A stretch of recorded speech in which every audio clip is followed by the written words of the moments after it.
Estamos hoy comenzando una actuación que va a ser memorable. Es la verdad que un lujo, ¿no?, estar aquí presentando pues la primera ponencia de estos Villanueva Showing Talks, que forman parte de los ya históricos Villanueva Showing Awards, ¿no? Para comenzar, pues hemos escogido un padrino de lujo que amablemente se ha dispuesto, ¿no?, pues a darnos la primera ponencia. Él es José Velasco, él es el presidente de ICEN, que es una de las grandes productoras independientes de contenido, no solo en España, sino en Europa. Tiene también una gran vocación internacional. Produce en el Reino Unido, produce, por supuesto, para Italia y para otros países, y en España pues es una persona de reconocida, de una gran trayectoria. Y bueno, me podría tirar horas aquí hablando de su historia, pero yo creo que lo interesante es que José os cuente lo que ha venido hoy a narrarnos, que es cómo se hace la televisión que nos gusta. José, es tu turno. Pues muchas gracias. José Luis Moreno no lo hubiera hecho mejor. Otro gran personaje de la televisión que yo no me considero, pero bueno, muchas gracias por la introducción.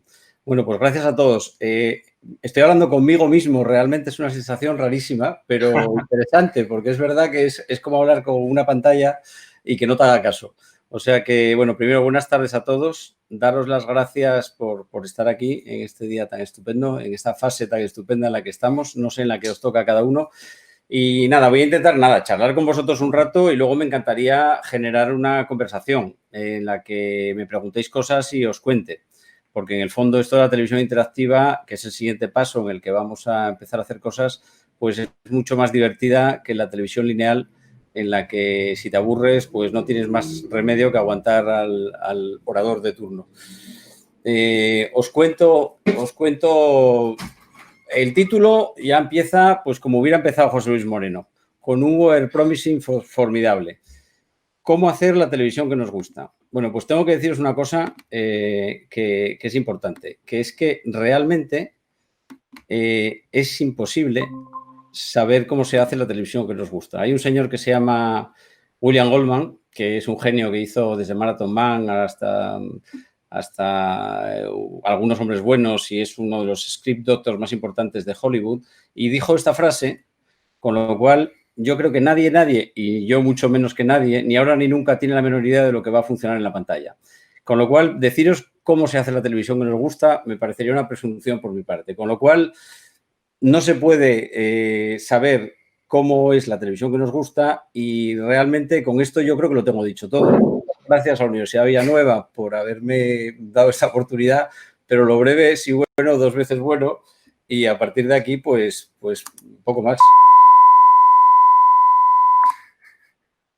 Bueno, esto es una pequeña broma. Esto que veis aquí, esto que habéis visto, es que realmente eso era lo que nos pasaba hace muchos años. Yo quiero contaros cómo se ha cambiado la forma de hacer televisión y cómo la televisión que nos gusta no existe. La televisión que nos gusta ahora no es la misma que nos gustaba hace 20 o 30 años, cuando yo empecé en este negocio. Ni es la misma que nos gusta el lunes o el jueves, ni es la misma que nos gusta cuando vemos la televisión con nuestros hijos o con nuestra mujer o cuando la vemos solos. La televisión que nos gusta no existe. Sencillamente, la televisión nos gusta de una manera distinta, o nos gusta una televisión distinta conforme cambian las circunstancias propias y las que nos rodean. Y yo creo que quiero contaros un poco cómo empezó esta televisión que nos gusta. Cuando yo empecé a hacer televisión, hace 30 años, la realidad es que había muy poca tele. De hecho, vosotros no lo recordaréis porque muchos de vosotros seguramente erais unos recién nacidos o ni siquiera eso, pero realmente hace muchos años lo que sucedía, lo que pasaba, es que había muy poca opción de televisión. No os hablo ya de hace 40 o 50 años, donde había prácticamente una sola opción, sino que realmente había una televisión y era como la Coca-Cola. ¿Les gustaba a los rusos la Coca-Cola? Pues no lo sabían, nunca la habían probado. Realmente nosotros veíamos muy pocas opciones de televisión y hacíamos muy pocas opciones de televisión. Hablábamos de 3, 4 o 5 canales en el mejor de los casos. Con lo cual, pues eso era el menú para todos. O sea, realmente nosotros veíamos una televisión con muy pocas opciones de cambio. Nuestra única opción era encender la tele, esperar que no apareciera una carta de ajuste como esa que acabáis de ver con un pitido, porque a veces nos quedábamos, era lo único que podíamos ver. Imaginaros tener una sola pantalla y que esa pantalla desapareciera. Pues realmente en este caso lo que pasaba en este caso es que esto que veis aquí era una tele de hace unos cuantos años y se veía siempre o casi siempre lo mismo. ¿Para qué utilizamos? ¿Por qué nos gustaba esa tele? Primero, porque no había otra y era un entretenimiento mucho más divertido que alguno de los otros entretenimientos disponibles. Y desde luego era el que ocupaba muchas más horas del tiempo de la gente. Y luego porque realmente ejercía un efecto, vamos a decir, adormecedor sobre las personas, en las que, bueno, pues la gente tenía una vida complicada, más o menos complicada, difícil, y llegaba a casa, se quitaba las zapatillas, ponía la tele y se dejaba hipnotizar de alguna manera.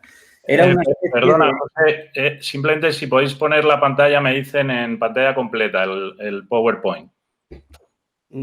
Creo que está. Es que la maquetación es así. O sea que vale, esta es la pantalla que tenemos. Vale. Es que como es una pantalla de hace 30 años, pues... Disculpa que te haya interrumpido. Pues no pasa nada.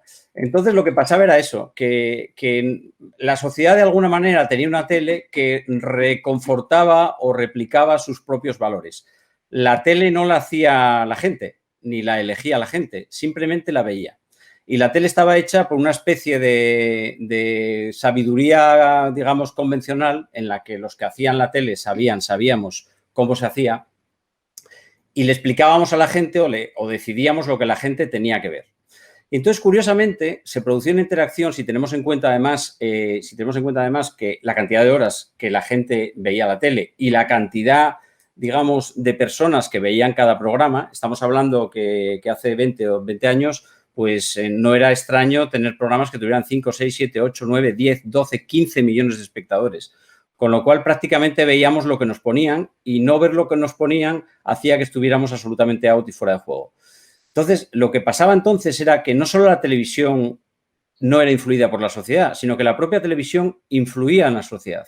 Entonces, se producía una cosa curiosa, que era que elementos, por ejemplo, en este caso, esto sí me parece muy interesante. Es decir, cómo era la televisión en los años 60, 70, y este gráfico es muy interesante, que era una televisión que quería inspirar, porque todas las televisiones, además, sobre todo, fundamentalmente, había un gran componente de televisión pública, y eran televisiones que querían retratarnos un mundo ideal, el mundo al que aspirábamos, que nos quería inspirar. Y las posiciones morales o las opiniones o lo que se salía de la regla, digamos que estaba en una posición de prevalencia muchísimo más baja. ¿Qué pasó durante todos los años que vemos en esta gráfica, que estamos prácticamente hasta hace 10 años?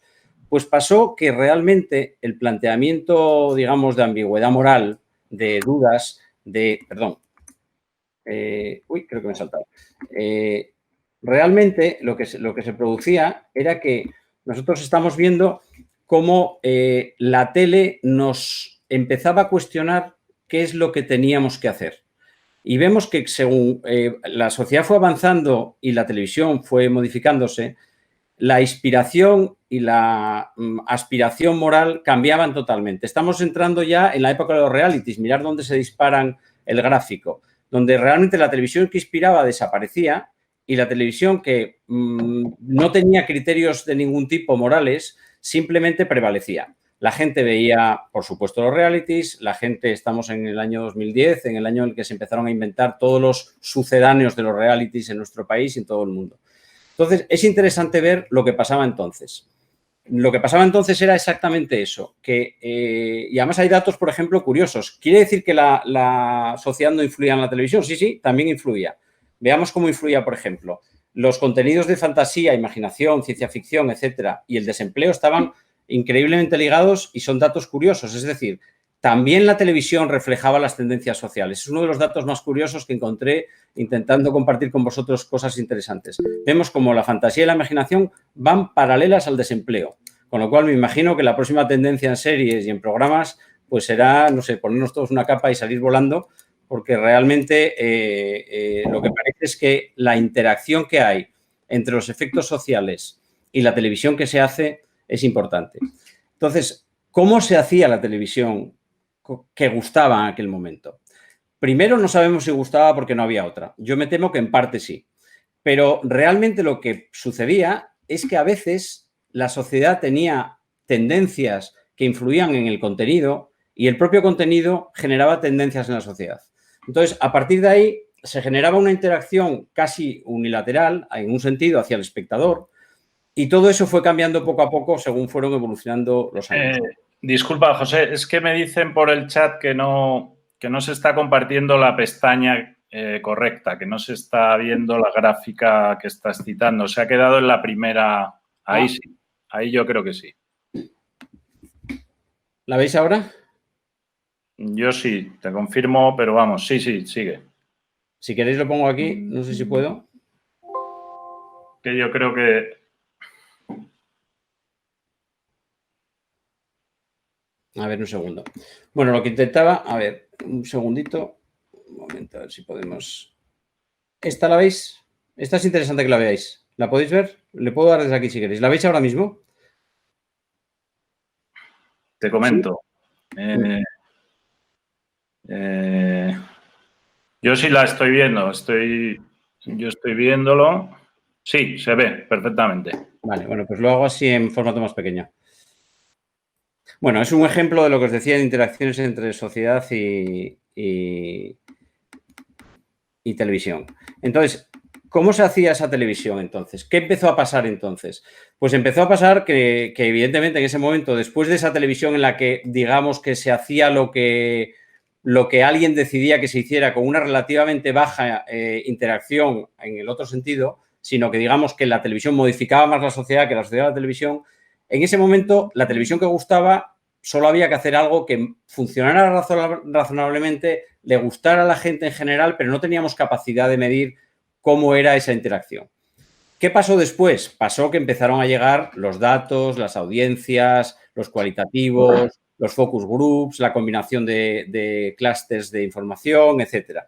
Y aquí, y esto estamos hablando hace 15, 20 años aproximadamente, empezamos a trabajar con lo que son las gráficas de perfiles, etcétera. Y aquí nos volvimos realmente locos. Es decir, intentando saber cómo se hacía la televisión que gustaba, empezamos a intentar desentrañar la información que había en los 2.000, 3.000, 4.000 tipos de combinaciones de perfiles posibles. Y la realidad es que nos produjo un mareo increíble porque además la televisión anterior tenía un efecto un poco, vamos a decir, opiáceo. Es decir, se trataba de ver la tele para olvidarse de los problemas del día a día y que alguien te contara cómo tenías que ser de alguna manera. En esta televisión, la televisión en la que vemos que empieza a haber una cierta ambigüedad moral en los planteamientos y que cuestiona, en cierto modo, el status quo, es cuando empiezan las televisiones más complicadas, los factual, empiezan a apuntarse los realities, etcétera. Vemos como realmente el análisis del minuto a minuto se convierte en el nuevo Dios, en el, digamos, en el que realmente hay que seguir un planteamiento determinado y cada minuto era observado con una precisión extrema y se intentaba elevar a la categoría de teoría lo que era a veces simplemente un artefacto. Entonces, eso también es curioso porque generó durante 8 o 10 años una ola. En España hubo muchas compañías, algunas de ellas como GECA, etcétera, y varias. Nosotros mismos, por ejemplo, desarrollamos un sistema que entonces era muy revolucionario, que después fue bastante común y en la utilización en muchísimos sitios, que era que, por ejemplo, teníamos un vídeo en el que podías medir exactamente las diferencias que había con la imagen. Entonces, podías ver la imagen, podías ver el cambio del perfil, etcétera, ¿no? Entonces, esto fue lo que pasó en aquel momento y cómo funcionaba. Y en aquella época, pues eso, pues hacían programas de todo tipo y todos intentábamos adaptar el contenido a lo que nos decía aquella curva mágica que subía o bajaba de una manera distinta. Ahí empezó a tener el espectador mucho que decir. Incluso una de las revoluciones de la televisión en estos años fue que el espectador empezaba a influir en el contenido de una manera tal que tenía el mando. Es decir, podía decidir no solo o más lo que veía que antes, sino que podía decidir lo que pasaba en lo que veía. Podía influir de una manera determinada en lo que veía en la tele. De hecho, hay una anécdota curiosa que a mí me pasó hace años y me pareció impresionante, y es que fui a China en aquel momento y había un programa que se llamaba Supergirl, que era pues prácticamente un reality de los de ahora. Se emitía en una provincia con 90 millones de espectadores en una televisión obviamente comunista y obviamente pública. Y se convirtió en un éxito de tal nivel que generó un pánico impresionante en las altas instancias del Partido Comunista Chino, porque permitía que la gente tomara decisiones sobre lo que veía. Y aquello les parecía que realmente producía un efecto totalmente... pervertía absolutamente el concepto de democracia del pueblo y comunismo, cuando realmente lo que permitía era que la gente efectivamente decidiera cosas. Entonces, en aquel momento nosotros realmente teníamos mucha información, pero os voy a contar quién era la persona que tomaba muchas de las decisiones en aquel momento. Yo, cada vez que teníamos un programa, veíamos las audiencias, veíamos las curvas, y yo por la mañana siempre le preguntaba a una persona, que realmente yo creo que en aquel momento era lo que para nosotros era una de las mayores expertas que conocí. Era esta señora. Esta señora era Antoñita Delgado. Antoñita trabajaba en la oficina y era la señora que cariñosamente llevaba con nosotros desde el principio, desde que fundamos la compañía. En aquel momento al principio era Globomedia, en el año 88. Y Antoñita todos los días, después de escuchar y ver todas las gráficas, nos decía: eso no funciona porque ese señor es muy antipático y a esa chica no se le puede tratar así. Y nos daba una información increíble, preciosa e interesante que no aparecía en las gráficas y que realmente nos hacía muchas veces pensar cosas que jamás nos hacían pensar ni siquiera los más sesudos análisis de los gráficos. Era nuestro focus group con patas. Entonces, en aquel momento empezamos a hacer la televisión que nos gustaba pensando en qué televisión le gustaba a Antoñita, porque Antoñita era una señora que tenía muy claras muchas cosas y realmente representaba a la audiencia media que veía la televisión en muchos de los casos. No nos olvidemos que España es un país eminentemente rural, en la que realmente hay un componente enorme de mujeres de una edad... Bueno, esta foto es más reciente, pero en aquel momento Antoñita tendría 50 años aproximadamente. Y pues ella realmente nos decía muchas cosas. Y yo recuerdo en discusiones sesudas sobre formatos, sobre qué cosas queríamos hacer, sobre cómo las queríamos hacer, sobre qué deberíamos de meter y no meter, en la que decíamos: no os olvidéis que Antoñita ha dicho, y la citábamos como si fuera un oráculo. Pues realmente Antoñita en aquel momento nos enseñaba a hacer la televisión que nos gustaba. Y Antoñita realmente en ese momento, esa televisión era una televisión, digamos, en las que intentábamos utilizar los datos de una manera bastante analítica, pero en el fondo, como en este negocio y como en la mayoría de los casos, utilizábamos lo que se llama nuestro instinto.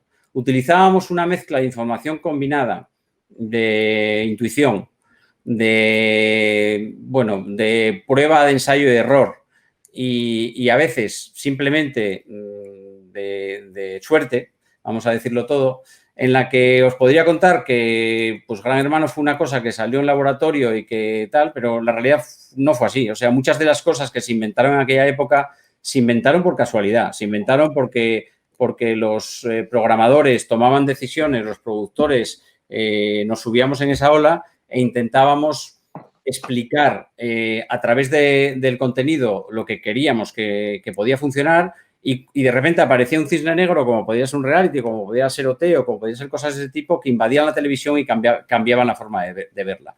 Y en eso tenía mucho más que ver, a veces, lo que pensaban las Antoñitas de este mundo que lo que decían los gráficos. Y, de hecho, hay datos, por ejemplo, que sí me gustaría compartir con vosotros porque son curiosos, porque cuando hicimos el primer reality, que fue Gran Hermano, que llegamos a hacer en la final un 70,8, 10 millones de espectadores, realmente después se hizo OT, por ejemplo. Y en OT, que éramos el mismo grupo de compañías, entonces éramos en The Mall, y era Zeppelin y Yes Music, realmente los primeros programas de OT no funcionaron, pero a Antoñita le encantaban. Y yo recuerdo la conversación con Mainat a los 2 o 3 días de la primera emisión, diciéndole: mira, yo no sé, se ha hecho un 20%, no fue un buen dato, la verdad, comparado con los datos que se estaban haciendo en el reality anterior, que había sido Gran Hermano, pero la realidad es que aquello le gustaba mucho a Antoñita. Y la realidad es que aquello acabó siendo un programa tan visto, si no más visto, porque la última emisión de OT pues realmente superó el 80% de audiencia, aunque los 10 millones de espectadores, aunque en share fue algo menor que Gran Hermano. Entonces, en aquel momento hacíamos la televisión con una mezcla de intuición y datos. ¿Qué pasó después? Después, lo que pasó después lo conocéis. Antes se hacía una televisión y unos contenidos para un agente determinado. Teníamos que intentar gustar a la mayoría. Teníamos que intentar no expulsar a nadie. Entonces, el tipo de decisiones que se tomaban en los contenidos, la televisión que le gustaba a la gente en aquel momento, era una televisión que no le disgustaba a la gente fundamentalmente. Intentábamos conseguir que esa televisión interesara, indudablemente, el minuto a minuto nos daba las pistas para seguir ese galgo, pero de alguna manera lo que intentábamos es que el tiempo que nos dedicaba el espectador, esas 2 horas, ese espectador no se fuera. Básicamente, el artefacto de las audiencias era que nosotros realmente no teníamos un espectador 3 horas. La curva era mentira, la curva era una pura estadística. La curva lo que nos medía era las veces que ese señor y otro señor, que lo calculábamos mediante un proceso muy sofisticado que nunca sirvió para nada, que eran las migraciones, a dónde se iba la gente y de dónde venía la gente. Lo que sucedía es que nosotros intentábamos que estuvieran el mayor tiempo posible con nosotros. Y para eso utilizábamos trucos desde contarles historias que les eran afines, utilizar tendencias sociales que funcionaban, contar las historias de la manera que sabemos que enganchan, sabemos que si no sabemos lo que va a pasar, nos quedamos. Es decir, utilizábamos los viejos trucos que desde Aristóteles se utilizan para mantener la atención. Pero en realidad no sabíamos muy bien cómo funcionaba aquello. O sea, la verdad es que en el fondo, utilizábamos una mezcla de datos y lo que pretendíamos era no expulsar a nadie. Lo que pretendíamos era que a la gente les gustara algo y les gustara durante el rato suficiente como para que al día siguiente el dato que tuviéramos global funcionara. ¿Qué ha pasado después? Después ha pasado una cosa sorprendente. Han llegado otras compañías hace pues escasamente 5 o 6 años, que fundamentalmente esta que tenéis aquí, que es Netflix, que era un videoclub, y ahí empezó a pasar una cosa curiosa, y ha pasado los últimos 5 años. Resulta que empezaron, curiosamente Netflix, la gente piensa, siendo el mayor productor de contenidos del mundo ahora mismo, con casi 18 billones de euros de producción, más que ninguna otra compañía, la realidad es que no es una compañía de contenidos, es una compañía de marketing, es una compañía fundamentalmente de datos. Era un videoclub. Y como tenía que enviarle una serie de DVDs a sus clientes y tenía que acertar más o menos en los que les enviaba para que el cliente mantuviera la suscripción, empezó a entender lo que le gustaba a la gente. Entonces, lo que le gusta a la gente ya no es necesario que le guste a todo el mundo a la vez. Puede gustarle a uno una hora, a otra, uno una cosa, otro otra. Cuando estás solo ves una cosa, cuando estás con alguien ves otra. Es decir, empezó a pasar una cosa curiosa, que para hacer la televisión que les gustaba, lo que hicieron o lo que les interesó hacer era darles todas las opciones posibles para que pudieran ver lo que quisieran cuando quisieran. Es verdad que habíamos entrado de alguna manera, también de alguna manera en esta situación, en la situación previa entre las dos televisiones. Hubo, que en España no fue excesivamente, digamos, no tuvo un grado de penetración muy alto, pero en el mundo sí, el cable fue la opción del zapping aumentado, digamos. Nunca jamás era que tú pudieras ver lo que querías cuando querías, pero acababas viendo una serie de programas que, haciendo una especie de metaprograma que tú te inventabas, pues hacías zapping entre 40, 50 o 60 canales y al final no habías visto nada, pero habías visto un trozo de todo lo que te interesaba. Era una especie de sucedáneo del opiáceo de la otra tele con más variedad, digamos, de droga, vamos a llamarlo así. Entonces, en ese momento, efectivamente, en España la penetración era todavía escasa y digamos que en muchos países, incluso hay algunos en los que el cable tuvo casi no llegó a existir o no llegó a existir de manera importante, fundamentalmente en los países digamos, de menor capacidad económica o menos desarrollados, o los países del tercer mundo en algunos casos, incluso China, por ejemplo. Entonces, ¿qué sucede o qué sucedió en este caso? ¿O qué está sucediendo? Entonces, de repente nos encontramos con que alguien es capaz de darle la televisión que le gusta a cada uno. Empieza haciéndolo con DVDs, pasa a hacerlo por razones puramente tecnológicas a base de streaming, por Internet, descubre que las mismas herramientas de marketing y análisis que estaban utilizando en los DVDs pueden ser aplicables en el streaming, incluso con mayor facilidad de acceso a un catálogo mayor. Antes les mandaban 10 DVDs, ahora les podían dar acceso a 1.000 o a 10.000 productos. Y resulta que todas las demás compañías que estaban alrededor, que estaban haciendo la televisión que les gustaba, la mayoría, pues vieron en Netflix una compañía que era capaz de licenciar y darles un revenue, un dinero adicional por sus contenidos que ellos ya habían explotado en la otra televisión, que de alguna manera era pues un dinero más. Lo que no se daban cuenta es que estaban alimentando a la mayor bestia que nunca jamás hubieran pensado que podía generarse. Estaban alimentando a alguien que estaba con un producto que ni siquiera era suyo, entendiendo o empezando a entender los gustos y la televisión que le gustaba en aquel momento a unos pocos millones de personas y ahora mismo a casi 200 millones de personas. Es decir, Netflix empezó a entender qué le gustaba a la gente y descubrió que no le gustaba a todos lo mismo. Por otra parte, un descubrimiento muy obvio, porque probablemente el único factor que cambiaba entre la televisión del origen, de la que estamos hablando, y la televisión actual era el tiempo. Es decir, el tiempo, tú ves lo mismo que todos o ves lo que tú quieres cuando quieres. Entonces, ¿qué sucedió? Pues sucedió una cosa curiosa. Era el verano del 2011, me acuerdo, y yo tuve la oportunidad, os la cuento porque es gracioso, yo creo. Yo tuve la oportunidad en aquel momento, bueno, pues coincidencias de la vida, Kevin Spacey vino a España y vino a hacer una obra de teatro, Ricardo III, a un sitio donde yo paso el verano, que era, bueno, Asturias.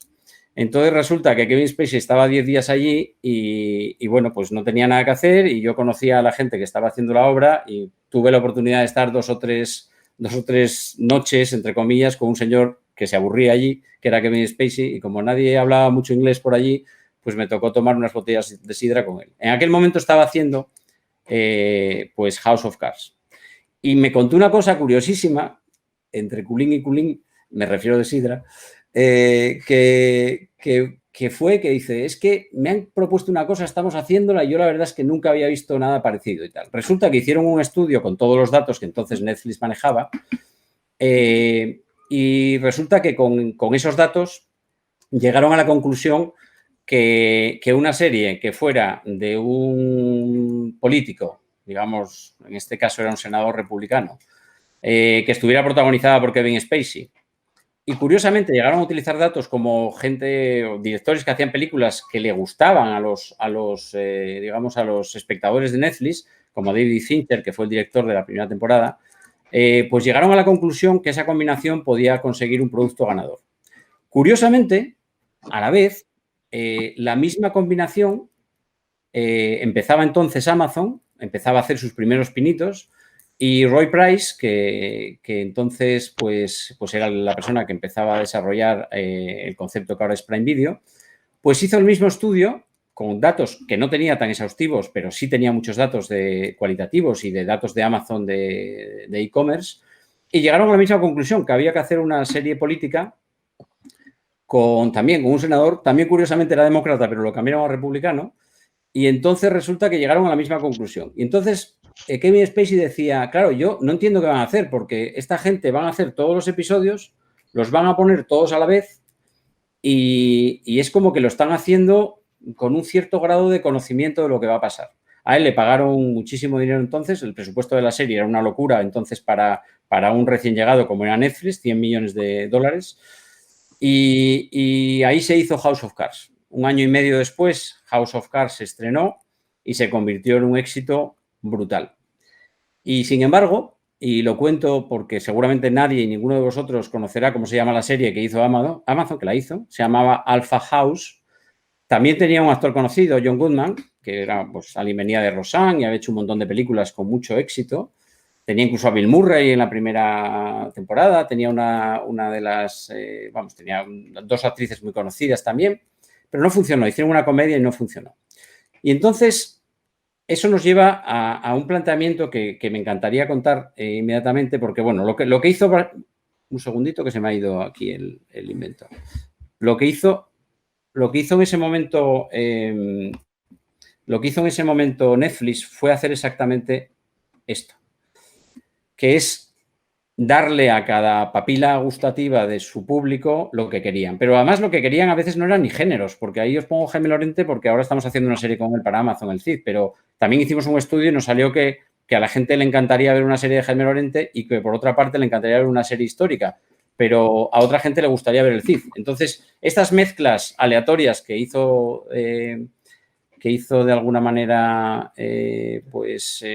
entonces Netflix, son las que ahora funcionan. En aquel momento, curiosamente, lo que estaba haciendo Kevin Spacey era teatro, Ricardo III, De todas maneras, voy a poneros también a Kevin Spacey después de tomar las sidras, porque esto no es que le haya puesto la corona y las gafas, es que realmente era así. Pero lo interesante de eso es lo que pasó después. Lo que pasó después fue esto. Estos datos que tenéis son increíbles. ¿Cómo se hace la televisión que nos gusta? ¿Cómo se está haciendo ahora la televisión que nos gusta? Pues se hace una televisión que nos gusta para cada uno. Se intenta, obviamente, que con los datos que existen y que tenemos, podamos recopilar la información suficiente para interesar al número suficiente de personas, pero no necesariamente a la misma hora, en la misma cadena, en el mismo país. La ventaja que tiene Netflix ahora mismo, y estamos viendo 167 millones en el 19, está casi en 190 ahora mismo, gracias a la pandemia, curiosamente, otro efecto secundario. Pues lo que ha sucedido entonces, lo que pasó, lo que está pasando, es que con la masa crítica suficiente de espectadores que comparten una serie de valores, es más fácil hacer un producto que triunfe internacionalmente que hacer un producto que triunfe nacionalmente. Primero, porque tienes más dinero para hacerlo, puesto que tus clientes son más. Pero segundo, porque seguramente eres capaz de darle lo que quieren a muchas personas en muchos países distintos. Hay un caso que todo el mundo conoce, que es La Casa de Papel, que es que fue un fracaso en España porque funcionó los primeros episodios y fue una serie cancelada. Fue un brindis al sol de la buena televisión. Qué buena es esta serie, pero la gente no la ve o la ha dejado paulatinamente de ver durante su primera emisión. Y curiosamente, lo que ha hecho que sea una serie que le gusta a todo el mundo ha sido que Netflix ha sido capaz de presentársela, venderla y colocarla ante los ojos adecuados del espectador al que le podría gustar. Eso generó un fenómeno global y un fenómeno mundial brutal, y simplemente era el mismo contenido que había sido imposible que con una audiencia muchísimo más afín española, que trataba problemas y personajes mucho más cercanos, fuera un éxito. Y sin embargo, Netflix consiguió que lo fuera simplemente adaptando, haciendo contenido a medida a los espectadores. Porque no solamente es cómo haces la televisión, es cómo vendes la televisión que haces, que ese es otro de los elementos interesantes. Netflix ha sido capaz de entender la televisión que nos gusta a cada uno. Ha sido capaz, en un periodo de 4 o 5 años, de ganar a todas las majors que llevan 50, 60, 70 años en el negocio y tener en una parte de su negocio, solamente el cine, más nominaciones que cualquiera de ellas. 24, creo recordar, este año. Por encima de Disney, que no llegaba a 20 o tenía 20. Es decir, han sido capaces de entender qué le gusta a la gente, cuándo y cómo. En este caso, seguramente habrán hecho un clúster, habrán hecho un grupo con la Academia de Hollywood y habrán decidido qué es lo que le gusta a la Academia de Hollywood para que le den las nominaciones. Pero exactamente la pregunta que hay que hacer ahora es, ¿cómo se hace ahora la televisión que nos gusta? Pues yo creo que en el fondo aquí hay un tema muy interesante que tiene que ver con el Big Data, indudablemente. Nuestro primer Big Data fueron las gráficas, las curvas, la discusión de lo que hacíamos, de lo que contábamos, de cómo lo contábamos, de si había que abrir el programa con eso o la serie tenía que contar esta historia o el personaje tenía que ser de una manera o tenía que ser de otra. Realmente yo creo que no es ni una cosa ni la otra. Hay algo que ahora está muy de moda que se llama el Thick Data. Cuando te pones a buscar cómo hay que saber o cómo hay que intentar entender cómo se hace o en general en estudios de mercado, cómo se hace la televisión que nos gusta, yo creo que empieza a ser bastante complicado entender eso. Y se habla del Thick Data. ¿Qué es el Thick Data? Bueno, esto no es el Thick Data. Esto es una broma. La realidad del Thick Data, aunque es una fórmula psicológica en serio, la realidad del Thick Data es esto. Las dos personas más importantes para definir la televisión que nos gusta son estas dos. Uno es Red Hastings, el Netflix de CEO, y el otro es Antoñita, porque en el fondo la intuición, lo que contamos, cómo lo contamos, tiene que estar, por una parte, basado en Big Data, por una parte, basado en la información que recogemos, bien por las gráficas, bien por los cualitativos, bien por los datos que las propias plataformas tienen, porque nos cuentan cosas muy interesantes, te cuentan, pues, hay que tener cuidado con el segundo episodio, con el tercer episodio, hay que tener un personaje que sea capaz de trascender la serie, hay que cambiar las tramas, te cuentan muchas cosas muy interesantes porque hacen cualitativos y es muy interesante. Pero la realidad es que hace falta un estudio profundo de un caso, lo que se llama Thick Data, Antoñita, es decir, por qué a Antoñita le gustan ciertas cosas y por qué no le gustan ciertas cosas, cuál es el proceso por el cual eso funciona. Y por otra parte, Red Hastings. ¿Por qué? Porque el Big Data lo que nos da, indudablemente, o lo que nos cuenta, es muchísima información que utilizándola podemos darle sentido a la intuición, darle sentido a las decisiones que tomamos de contenidos, darle sentido a ese olfato en el que creemos que algo funciona y luego se comprueba efectivamente con la información de datos. Y básicamente esto es las reflexiones que os quería contar y aunque os puedo contar muchas más cosas, me encantaría escucharos y saber lo que os parece lo que os he contado y si tenéis alguna duda o alguna pregunta adicional. Muchas gracias, José. Vamos, para mí ha sido la nominación clase magistral, que ahora está tan... Ahora la quieren derrogar, pero yo creo que esta se puede aplicar a tu charla. Sí, ya teníamos preguntas durante la exposición. Raúl González te pregunta por la televisión interactiva. ¿Qué te parecen los experimentos que ha habido, sobre todo con el tema de Black Mirror, del capítulo este que hicieron? Si tú crees que eso... Pues mira, la verdad es que yo soy un loco de la televisión interactiva. Llegué a montar una compañía hace como 4 o 5 años para hacer esto, de segunda pantalla. Montamos una empresa que lo que hacía eran aplicaciones de móviles. Es una pena porque quizás os podía haber enseñado algo. Y la verdad es que era impresionante. O sea, para mí la segunda pantalla, o sea, ya es el teléfono. Y lo que ha pasado es una cosa muy curiosa, que es que los emisores, los broadcasters, han dejado el negocio más interesante, el negocio que le pone un tag y un nombre y un apellido y una localización y unos gustos en manos de sus competidores, tanto Twitter como fundamentalmente Facebook. Entonces, por otra parte, les han dado contenidos infinitos y la televisión interactiva se produce ya en Twitter. De hecho, ayer Facebook lanzó un tema interesantísimo, que es que va a lanzar, digamos, va a hacer la competencia directa a Twitter en el campo de la televisión social, que es donde tal. Nosotros lo que hicimos fue una cosa interesante y que me encantó y le dediqué bastante tiempo de mi vida, sin éxito, confieso, con éxito en el producto, porque hicimos varias cosas, pero sin éxito comercial. Y es que tú estabas viendo una serie y en el móvil aparecían informaciones complementarias, incluso vídeos, que tenían que ver con lo que pasaba en la serie que veías. Cuando acababa la serie seguía en tu teléfono. Si era una serie de terror, pues a las 2 de la mañana el teléfono te podía pegar un grito o hacerte un sonido de rotura de un cristal si estabas viendo una serie de un asesino en serie. La verdad es que la experiencia era brutal. ¿Qué sucede? Pues que no es tan fácil. Que realmente, si ves Bandersnatch, lo que hizo Netflix, pues evidentemente la razón por la que lo hizo yo creo que va más allá de la razón de entretener. Yo creo que va porque lo que intentaba Netflix era un paso más. Era conocer realmente, en el fondo, al final, cuando estás viendo una serie, ellos saben, como digo yo, Netflix podría diagnosticar a los prostáticos de este país sin ninguna duda. Cuando das pausa, sabes quién se va al baño y sabes cuánto tarda en volver. Entonces, lo que decía Kevin Spacey era cierto. Pero la realidad de eso es que yo creo que lo que pretendían era saber algo más, tener un thick data más sobre la experiencia del usuario en cómo se relacionaba con los contenidos. Nosotros hicimos eso en el teléfono y los datos eran increíbles, porque hicimos un cálculo que era brutal, que era, hacíamos un estudio de perfil psicológico del espectador y en función del perfil psicológico y del tiempo de reacción y de a qué reaccionaba o no, podíamos clasificar según distintos tipos de personalidad a los espectadores de la serie y podíamos predecir qué era lo que se suponía que le gustaría a un tipo de espectador y a otro. Fascinante, pero en realidad complejo de aplicar. Ni la propia Netflix todavía ha sido capaz de hacerlo. Sí, Diego te pregunta y yo me sumo a la pregunta que creo que es interesante, que, bueno, has hablado de la intuición, has hablado de Antoñita y en qué medida la intuición, pues yo creo que además tú eso lo defiendes, el saber hacer televisión sigue estando presente a la hora de... Porque has puesto el ejemplo de Amazon y de Netflix, ¿no? Pero sí. ¿Cómo se interpretan esos datos? Y sobre todo a la hora de tomar decisiones, tú también eres productor, una gran productora de contenidos, de entretenimiento, de ficción. ¿Cómo tomas? Porque puedes tener los datos, pero a lo mejor estás buscando precisamente un cisne negro o estás buscando, no sé, ¿cómo es esa intuición, ese saber?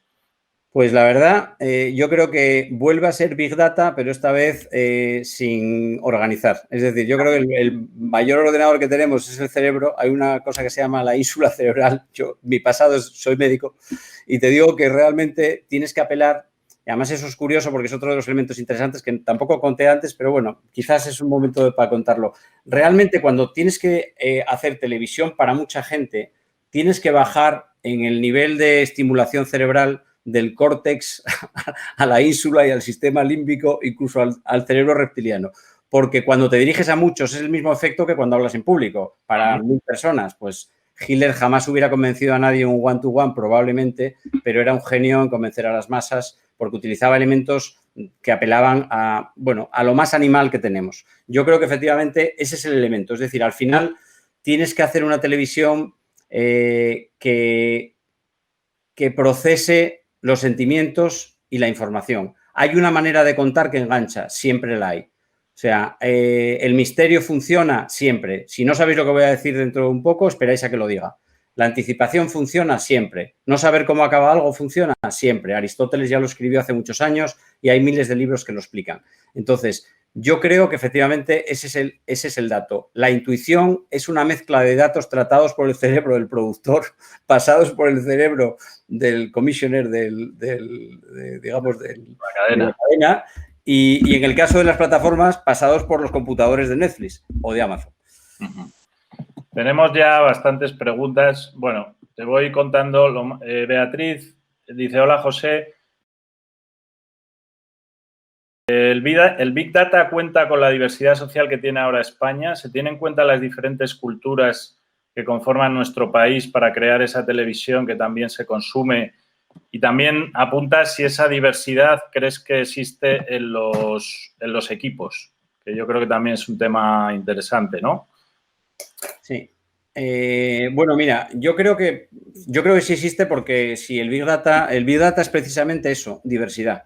O sea, no es que el Big Data tenga diversidad, es que el Big Data es diversidad. El Big Data es que cada uno somos distintos y damos una información distinta. Tenemos patrones de comportamiento y consumo común y lo que hace la inteligencia artificial, en lo que hacen los algoritmos, es precisamente detectar eso. ¿Cómo lo hacíamos antes? Preguntándole a Antoñita, en parte, y mirando las gráficas, en parte. Todo ese proceso, en parte, se ha automatizado, pero sigue quedando un margen enorme. Es verdad que para interpretar los datos y para hacer ese thick etnógrafos utilizan, es verdad que es fundamental tener la cabeza de una manera determinada. Es decir, hay gente que jamás entendería la posición de otra persona porque nunca ha vivido esa situación, con lo cual le resulta difícil hacer un contenido que le enganche. Eso es cierto. Entonces, ¿sí es importante la diversidad? Sin duda. Nosotros intentamos que haya diversidad de género, diversidad de orígenes, diversidad de todos los equipos creativos. Y hay una cosa muy curiosa que os cuento también. Ahora hay un programa que se llama Final Draft, que otro día lo conté una tal, y es verdad que es muy curioso. Tú en Final Draft, ahora mismo, lo primero que te pone el sistema, bueno, primero no, pero una de las pestañas de la nueva versión es que te permite, no te permite, casi hasta te exige cómo son los distintos tipos de género, de origen, de color, de raza, de religión, etcétera. Tienes que tener, no es que tengas que tenerlo, pero te permite hacer un análisis de diversidad de un guión de ficción, que eso ya me parece increíble. Por otro lado, también, bueno, hay preguntas, en concreto, Víctor, sobre, bueno, la ficción que estás haciendo ahora, la ficción que quizás más se ha hablado en los últimos tiempos, que es el CID. Bueno, él hace la pregunta concreta sobre el proyecto, pero a mí me gustaría saber un poco cómo ves en general, cómo se gestan ese tipo de proyectos con las plataformas y a la vez cómo se adaptan, y esto lo dice muy bien Víctor, a los intereses potenciales de los espectadores. Un poco lo has dicho antes, ¿no?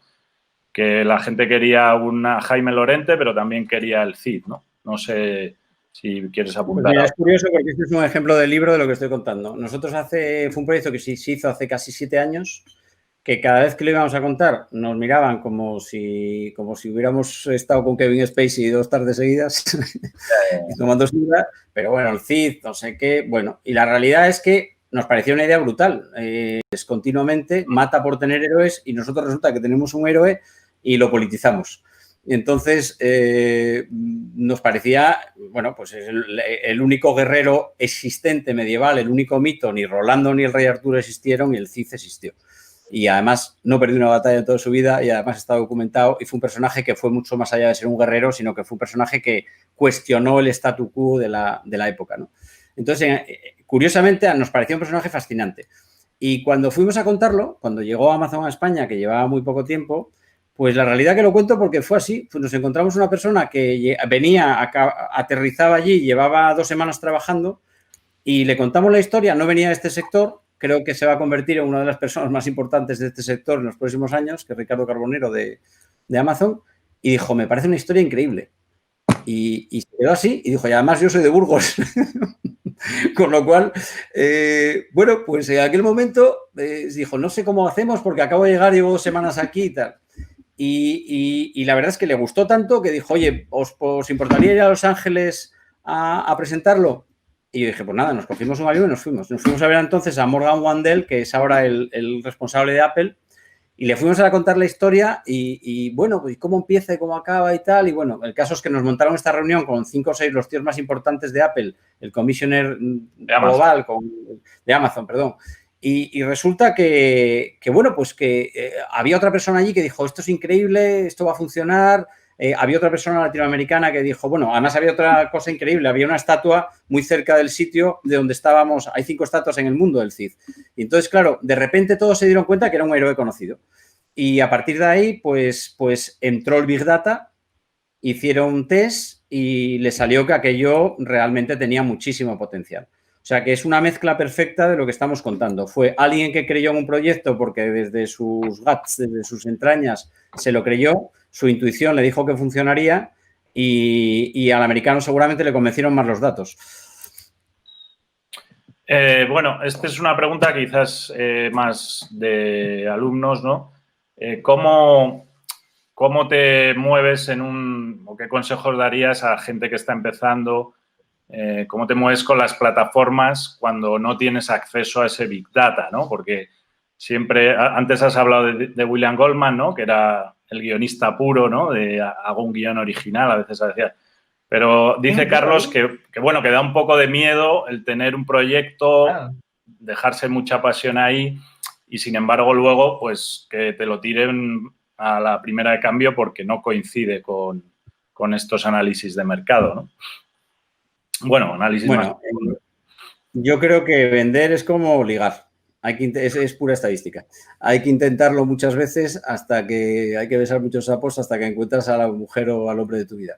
Entonces, claramente, yo creo que efectivamente, pero obviamente hay que decidir qué cuentas. Primer consejo, mirar lo que hacen, porque es muy fácil.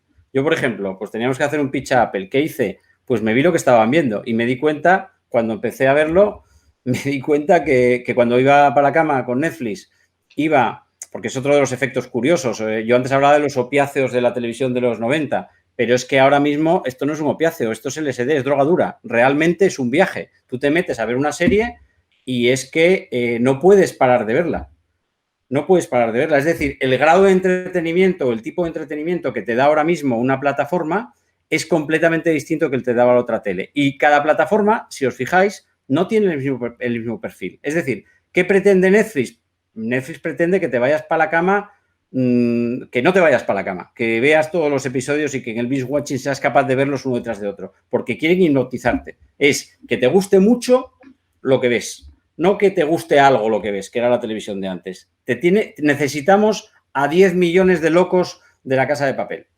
No necesitamos gustarle a los 100, ¿no? Porque podemos repartir, pero 10 millones tienen que ser fans absolutos. Esos van a arrastrar a otros y sobre todo van a tener una satisfacción gigantesca y renovarán la suscripción. Pues esto es lo mismo. Cuando ves Apple, te das cuenta que no es ese tipo de tele. Apple es otra cosa. Apple es feel good. Estás bien, ves una cosa que te gusta, te sientes bien. A mi mujer le encanta Apple, por ejemplo, porque se va para la cama más tranquila y duerme. Porque si no, no nos acostamos. Entonces, es otro tipo distinto. Amazon hace otro tipo de tele. Yo creo que pretende hacer otras cosas de calidad, cosas que marquen. Pretende hacer la televisión de inspiración que decíamos antes. Netflix probablemente trabaja más la moral ambiguity, pero hay para todos. Yo acabo de ver el documental de los gatos, que si no lo habéis visto, Don't Fuck With The Cats, bueno, pues es brutal, porque es que no, eso no es un documental. eso es adictivo absolutamente, porque no puedes dejar de verlo. Entonces, eso es, ¿no? ¿Perdón? El asesino en serie, es ese. Un asesino en serie. Pero es un ejemplo claro del tipo, o sea, lo primero que aconsejo para ir a ver una plataforma es mira lo que hacen. Es lo primero. Lo segundo, utiliza ese cerebro que tienes, que es capaz de procesar Big Data a una capacidad, a una velocidad increíble, que es el que hemos usado toda la vida a Pinrel, antes del Big Data, e intenta pensar qué le gustaría a esa plataforma. Y luego al final hay una historia fundamental, que es, y eso es verdad, siempre hay que contar una historia. Y la manera de contar las historias es universal. Curiosamente, las historias a veces no gustan todas a todo el mundo. Pero si la historia te interesa, el contexto te interesa y fundamentalmente el personaje te interesa y eres capaz de engancharte con él, casi me atrevo a decir que cualquier historia te interesa. Obviamente no es lo mismo ver Stranger Things que Ozark. No tiene nada que ver. Y seguramente hay digamos, umbrales que yo no voy a traspasar y no voy a ver esa serie porque no me apetece verla. O porque no me gusta o porque no me atrae. Pero realmente ahora mismo yo lo que me atrevo a decir es que si tú realmente te pones a ver lo que hacen y te pones a imaginarte qué serie harías tú para esa plataforma, te salen ideas sin ninguna duda. Bueno, esto ya es una pregunta personal, pero veo que también hay gente preguntando por ahí el tema del futuro, ¿no? El futuro inmediato. Me refiero más a los contenidos y si quieres centramos en ficción, pero si te apetece hablar de factual, que tampoco estamos hablando y es apasionante, ¿cómo crees que van a ir los tiros? ¿Mucha comedia, animación? También pensando un poco en cómo van a ser las condiciones de producción, ¿no? Bueno, efectivamente ahora hay dos factores, uno los posibles y otro los deseados por la gente. Uno de los gráficos que puse antes, que a mí me pareció espectacular cuando lo vi, es el desempleo y la fantasía van de la mano. Luego, ¿yo creo que ahí va a haber contenidos? Seguramente sí, parece que es una constante en 30 años porque no lo va a ser ahora. Seguramente la gente se quiere escapar de una situación en la que está y quiere vivir otra. ¿Qué va a pasar con la tele? Pues yo creo que van a pasar varias cosas. Creo que desde el punto de vista del entretenimiento, la gente probablemente, o sea, ¿qué pretende Netflix y qué pretende Amazon? Sustituir a las televisiones convencionales, sin ninguna duda. Pretenden darnos todo lo que necesitamos y que lo consumamos. ¿Van a entrar en el entretenimiento de manera más intensa que están entrando ahora? Yo creo que sin ninguna duda. En el documental ya han entrado, en el factual están entrando, en los realities están entrando. Too Hot to Handle es uno de los éxitos de Netflix. O sea que yo creo que ahí las plataformas que tienen una información muchísimo mayor que las teles, muchísimo mayor, y que además le permiten al espectador hacer que un programa que sería minoritario en una televisión generalista se convierta en un programa de éxito porque existe el suficientemente número de personas que le puede gustar ese contenido en el mundo, pues yo creo que ahí tienen muchas cosas que ganar. Indudablemente también entrarán en derechos deportivos, como todo el mundo sabe, que es un tema que no hemos hablado de él, pero que también tiene el storytelling, obviamente.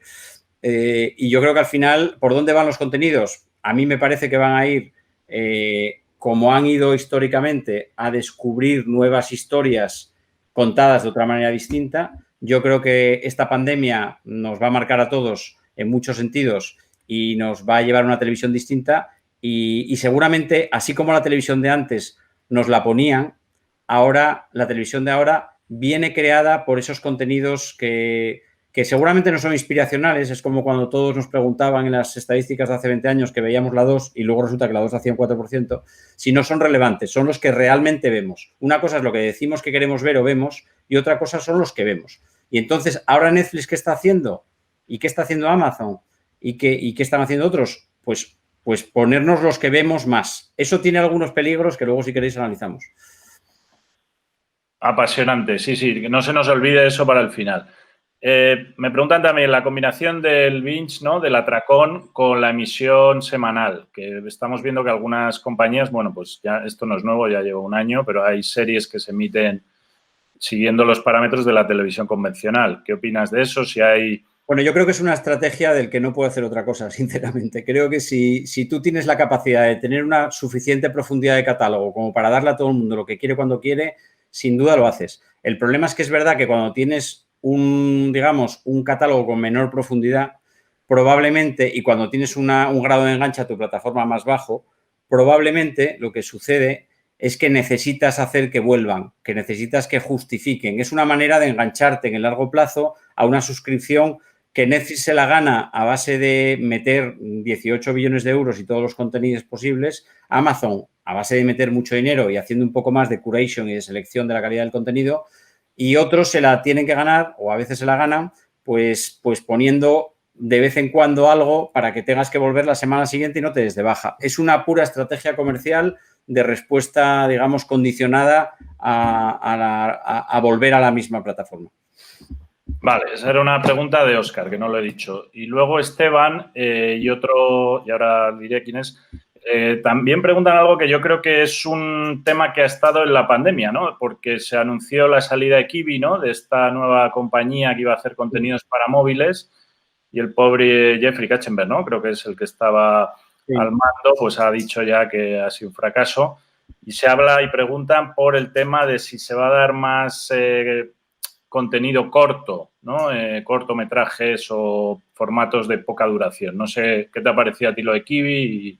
Bueno, a mí me parece que efectivamente ahora mismo la duración, otra cosa curiosa que ha pasado en el intervalo, es que la duración y la forma de financiación de las cadenas comerciales condicionaban la duración de los contenidos, porque necesitamos que nos deis 75 minutos de serie porque si no, no podemos pagar, porque el corte publicitario, ahora nadie me habla de cortes publicitarios ni de nada, hay series de media hora, series de una hora. Lo maravilloso es que tú no tienes que cortar un contenido 5 minutos más o 5 minutos menos. O sea, ahora mismo, por ejemplo, con Amazon, nadie nos dice, tiene que durar 55. No, tienes que contar la historia. Y si dura 1 hora y 5, no pasa nada. Y si dura 52, tampoco. Entonces, nadie te pide nada más que la gente tenga una buena experiencia. Y quitar una de las barreras, que es la definición del tiempo, es buena. A mí me parece buena. ¿Cuánto puede durar las cosas? Pues ¿pueden durar poco? Sí. Yo sí creo que en los dispositivos móviles y en cierto tipo de contenidos es probable que sea más de consumo, digamos, en móviles. Yo creo que ese tipo de vídeo corto es más probable que sea de consumo en dispositivo móvil. Pero a mí no me extrañaría nada que dentro de 5, 6, 7 minutos en plataformas convencionales como un contenido adicional. Por ejemplo, yo creo que hay muchas veces, y nos ha pasado a todos, que tú ves una serie y no te apetece ir para la cama con, como digo yo, con una cosa en la garganta. Claro. Te apetece, pues, darte una especie de postre o algo que te limpie la boca desde el punto de vista mental, ¿no? Entonces, esos contenidos creo que podrían empezar a existir. ¿Cómo crees que se van a diferenciar? Me preguntan también, Alexia pregunta, HBO Max de HBO, por compañía, por así decirlo, que tiene el brand. Y luego, pues, ¿cómo ves? Porque ahora hay muchas OTTs, ¿no? Ha entrado Disney también. ¿Tú crees que va a haber ahí un equilibrio o que va a haber alguno que venza? Netflix, por supuesto, que lleva la delantera. A ver, yo creo que aquí hay una cosa que es que nos hemos olvidado de una cosa que conté al principio. Esto no es un juego de contenidos solo. Es un juego de datos. Entonces, las compañías que han entrado, y curiosamente, y es increíble, han entrado antes, son compañías de tecnología y de recogida de datos. Apple es una compañía que tiene muchísimos datos, porque tiene los datos de nuestros móviles, de nuestro consumo, de todo. HBO ahora entra tarde, pero ahora es una compañía de datos. Su dueño es AT&T, una compañía telefónica gigante en Estados Unidos. Disney no es una compañía de datos, pero tiene una profundidad de catálogo impresionante y tiene un público, me atrevo a decir que cautivo, que es el público infantil, y además, pues les ha venido, en mi opinión, Dios a ver con la pandemia, porque han hecho el lanzamiento en el momento de que ¿qué hacemos con los niños? Por favor, date de alta en Disney, que no puedo más. Entonces, yo creo que eso ha sido una especie de artefacto curioso, histórico, que seguramente condicionará la supervivencia de Disney, no por sus parques, sino por su plataforma. Y yo creo que las compañías de datos tengan una ventaja competitiva, sin duda la tienen. Evidentemente, cuando la masa crítica es suficiente y la profundidad del catálogo es gigante, como en el caso de Disney, yo creo que Disney tendrá un futuro gigantesco. Pero va a tener una competencia difícil. Que luego habrá nichos, digamos, pues de cine clásico y tal, sin duda. Que serán minoritarios, creo que también. Yo creo que ahí, evidentemente, la guerra la van a librar los titanes más grandes. Netflix, sin duda, con muchas dificultades financieras, porque es una compañía muy débil. Amazon, para ellos esto es nada, sea, pueden permitirse el lujo de gastar billones y billones porque quieren conocer mejor al usuario al que le van a vender cuchillas de afeitar, donde tienen su negocio, con lo cual yo creo que está para quedarse. Apple seguramente estará para quedarse, pero tiene que hacer un cambio cultural importante. Y yo creo que HBO y HBO Max van a acabar siendo lo mismo. O sea, que a mí me parece que ahí ha sido más la decisión de una compañía telefónica de entrar en este negocio, como lo hizo en su día Telefónica con nosotros en la época de Endemol.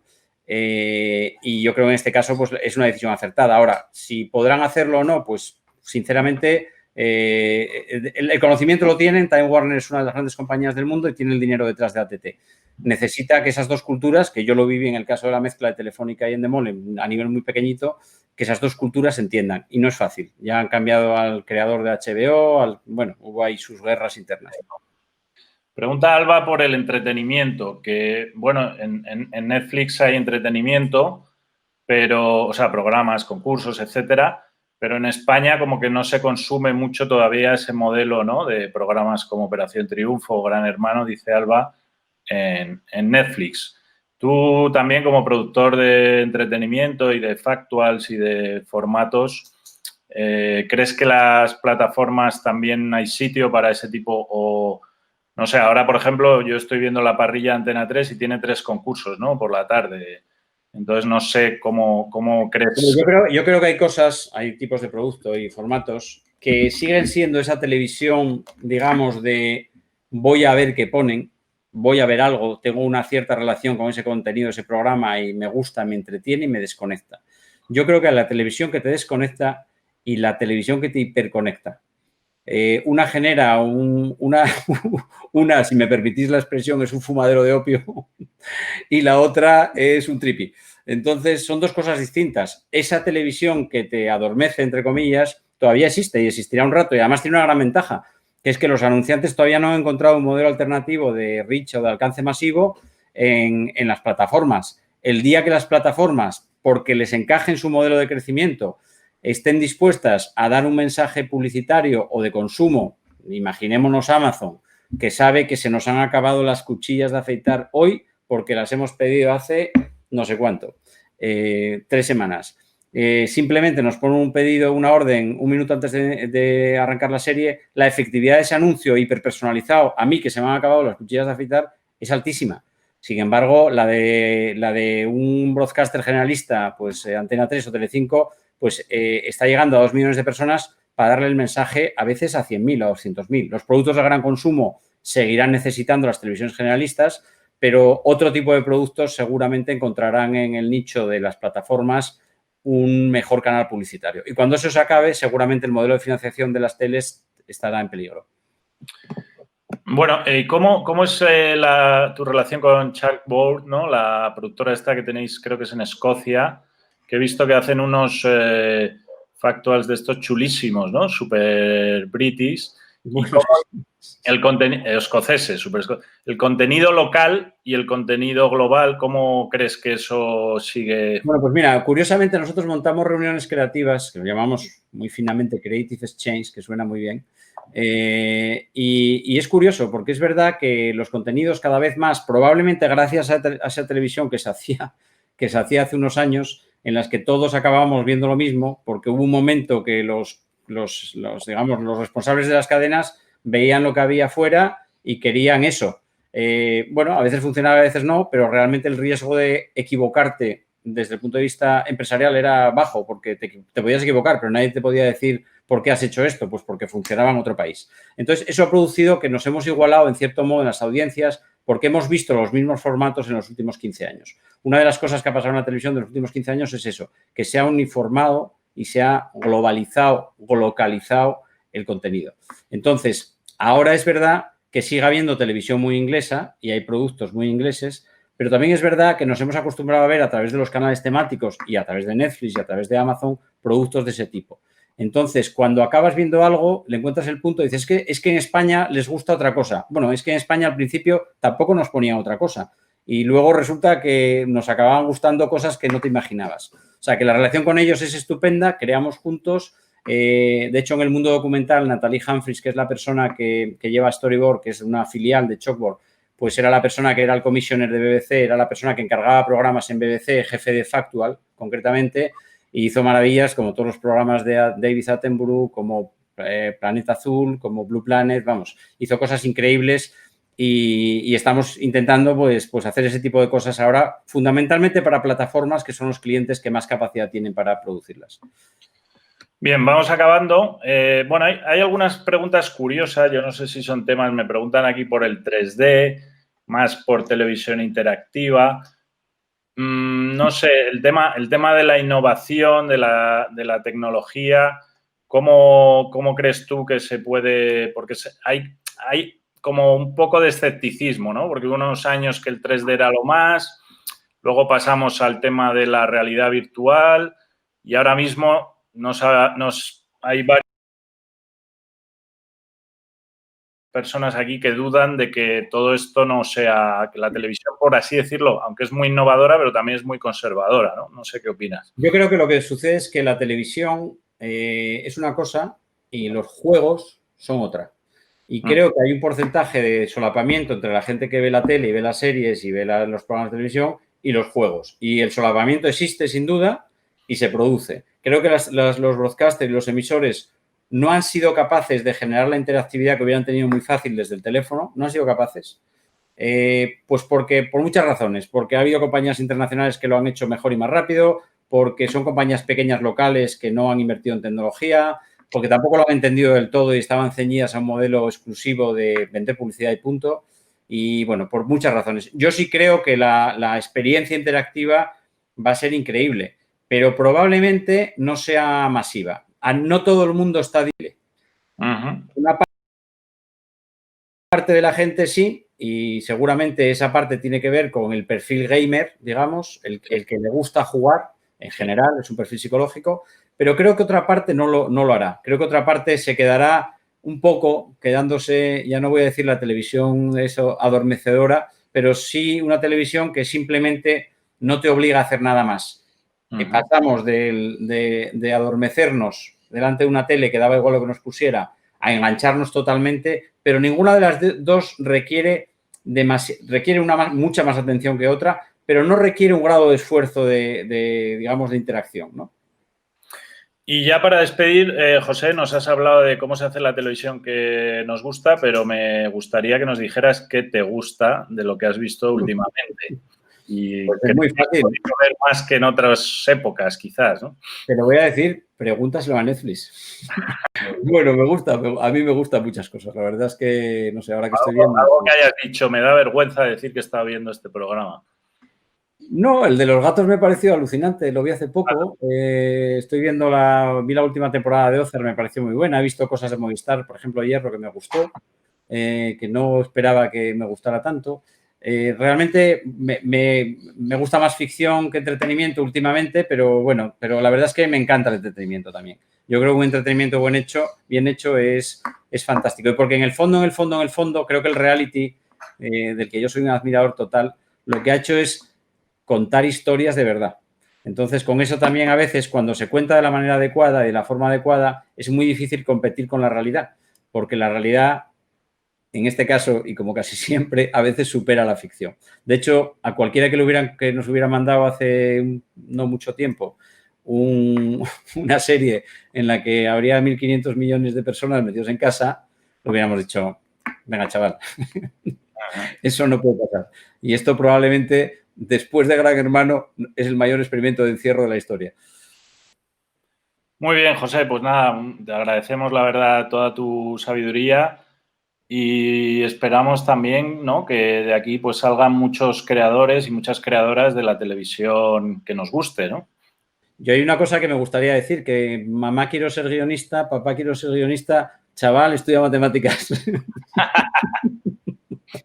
O sea que no os olvidéis que las ecuaciones, el conocimiento, la psicología, la etnografía van a ser parte importantísima del proceso de creación en los próximos años. La intuición también y la creatividad sin duda. O sea, que recomiendas leer libros de filosofía, libros de antropología, libros de etnografía también para saber... Sin duda. Yo creo que una de las cosas en las que los americanos nos sacan muchos cuerpos es lo que ellos llaman Liberal Arts Education, la educación liberal, que lo que pretende no es que alguien se sepa un montón de cosas sobre algo que cuando salga para nada, sino que tenga un elemento global. Y si te fijas en una de las, hay 2 o 3 universidades en Estados Unidos, muchas son muy pequeñitas, hay una que se llama Wesleyan, que por ejemplo de ahí han salido el creador de Juego de Tronos, muchísimos el de Mad Men, exactamente, Matt Weiner. Entonces, claro, tú ves ese sitio y dices, pero ¿cómo puede ser un sitio con 2.000 personas estén haciendo el 30% de la industria? Pues porque los han educado para pensar en grande, en Big Data probablemente también. Sí, Joss Whedon, ¿no? El de Los Vengadores. Exactamente, exactamente. Ahí está Janine Basinger, la historiadora esta que... Exacto, Janine Basinger, que era un genio. Entonces, ¿qué pasó? Yo tuve la oportunidad de estar allí y la verdad es que es impresionante porque te cuentan cómo lo hacen y dices, claro, es que para hacer televisión hay que saber mucho de la vida y de la gente y de la cultura y de las personas. Y para eso no solo hay que estudiar cómo se hace un guión, hay que conocer todas las disciplinas que te puedan enriquecer, incluidas las matemáticas. Bueno, pues me lo has puesto a huevo, ¿no? Porque eso es lo que intentamos en Villanueva y al final de eso se trata, ¿no? De tener también una visión del mundo y ganas, ¿no? De aportar a la sociedad. Muchas gracias, José. Gracias a todos. Ver pronto tus productos, algunos para entretenernos y otros para hacernos pensar, ¿no? Y disfrutar. Gracias. Gracias a vosotros.